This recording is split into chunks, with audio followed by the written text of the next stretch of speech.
Bonjour à toutes et tous, sur l'enjeu améliorer le bien-être animal, nous allons parler d'enrichissement du milieu.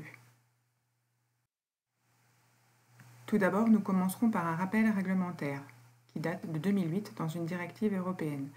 Tous les ports doivent avoir un accès permanent à une quantité suffisante de matériaux permettant des activités de recherche et de manipulation suffisantes, tels que la paille, le bois, la sciure de bois, le compost de champignons, la tourbe ou un mélange de ces matériaux qui ne compromettent pas la santé des animaux.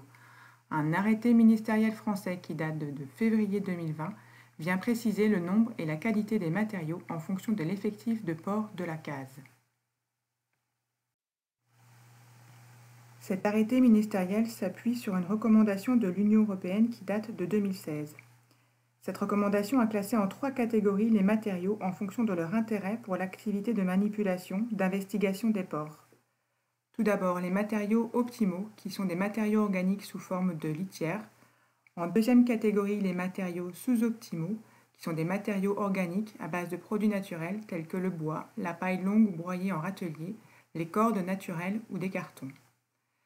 En dernière catégorie, ce sont les matériaux qualifiés d'intérêt minime, comme les chaînes ou les jouets en plastique. Face à la diversité des matériaux, comment définir un bon matériau manipulable? L'ANSES, en 2015, s'est attaché à décrire les qualités et les conditions d'accès pour qualifier un bon matériau.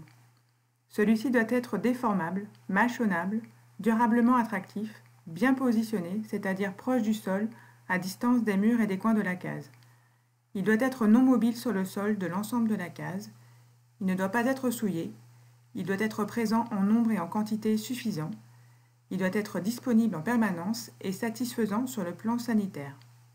Cette définition est reprise dans la fiche technique matériaux manipulables diffusée à l'été 2019. Cette fiche a été rédigée par les chambres d'agriculture, l'IFIP et la profession. Elle détaille un grand nombre d'informations pratiques et techniques sur l'utilisation des matériaux manipulables. Cette fiche est disponible gratuitement sur le site des partenaires organisateurs de cette journée. Pour démontrer l'importance de la nature du matériau autant que l'accès à celui-ci, voici une représentation graphique qui compare différents matériaux à un objet témoin, une chaîne basse, utilisée fréquemment en élevage, comme sur la photo. La durée d'utilisation de cette chaîne est représentée par une barre orange. On note que les objets non fixés, comme le rondin libre, ou fixés trop haut ou dans les angles de la case, ont une attractivité réduite et une durée d'utilisation plus faible qu'une chaîne basse. En effet, les objets non fixés finiront par être souillés dans les zones de déjection. Les objets fixés trop haut ou dans les coins ne facilitent pas la manipulation par les porcs. À l'opposé, les objets les plus attractifs sont des matériaux placés au sol où plusieurs animaux peuvent les manipuler en même temps en position couchée. Que ce soit des chaînes, des tuyaux ou des morceaux de bois, leur durée d'utilisation est au moins 1,5 fois plus élevée qu'une chaîne basse. Sur ce dernier graphe, nous avons représenté en vert la durée d'utilisation de la paille avec un système de râtelier.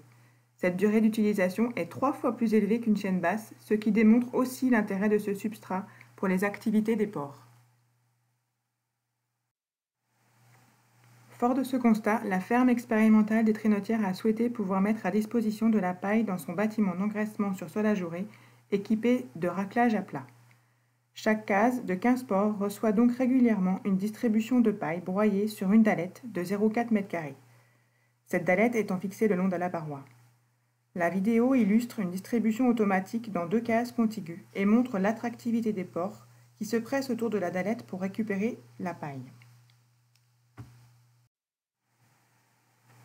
Comme vous avez pu le constater, la paille distribuée étant vite évacuée sous le sol, le système de réception doit être amélioré pour réaliser ensuite des tests sur les quantités à apporter dans les cases et sur les fréquences de ces apports. Cette étude sera réalisée sur 5 bandes au cours de l'année 2020-2021. En conclusion, les matériaux manipulables donnent lieu à de nombreux tests dans les stations expérimentales ou en élevage. Une enquête rédigée par l'Union Normandie et le Comité régional porcin des Pays de la Loire est en cours auprès des éleveurs et des organisations de production du Grand Ouest pour recenser ces tests. Une synthèse sera disponible début 2021. Les questions étant nombreuses et les réponses pas si évidentes à formuler, une foire aux questions est en cours de création à l'initiative de la profession pour recenser ces questions et apporter des réponses communes et concertées aux éleveurs. Cette foire aux questions, animée par la Chambre d'agriculture de Bretagne, nécessite la création d'un groupe de travail technique et professionnel. Les questions sont à remonter auprès de votre union régionale des groupements ou directement à Nicolas Villain.